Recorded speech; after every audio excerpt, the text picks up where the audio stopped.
Hello from Mexico. A few months ago, our oldest, Diego, told me that he wanted to learn how to cook. And here's a look at how I taught him to make quesadillas using flor de calabaza. So we started off by cleaning the flor because, as you can see, it had bugs on them because they just come out of the campo. After they were thoroughly washed, we needed to make sure that we got all of the water out of the flor. And then we did a thorough check to make sure there were no more bugs. Then Diego browned 1 pound of carne molida or ground beef. And to that, he added a jalapeno, half a white onion, and a couple jitomates, or just tomatoes. And I didn't record this, but he also added some nor suiza or chicken bouillon, salt, and cumin.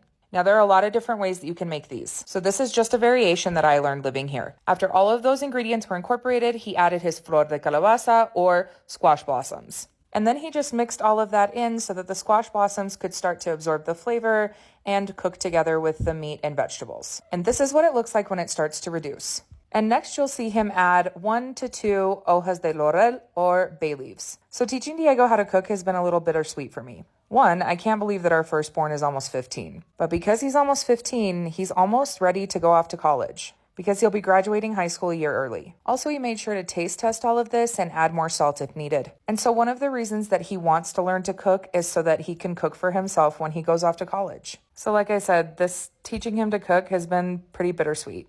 Okay, so after he's done with his filling, he's also going to shred his queso Oaxaca. And here we call it queso Oaxaca because we don't live in the state of Oaxaca. So when we go to the store to buy it, we have to ask for queso Oaxaca. Next, he's heating up his tortillas on the comal so that he can assemble his quesadillas. And he told me eventually he'll learn to flip them with his fingers, but for right now, it's just too hot.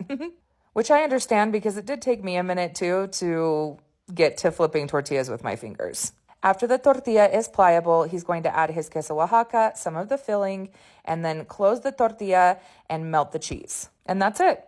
I also taught him how to do a simple green avocado salsa, so if you guys want to see that, let me know. Diego did an amazing job with these quesadillas. They were excellent. Have a good night.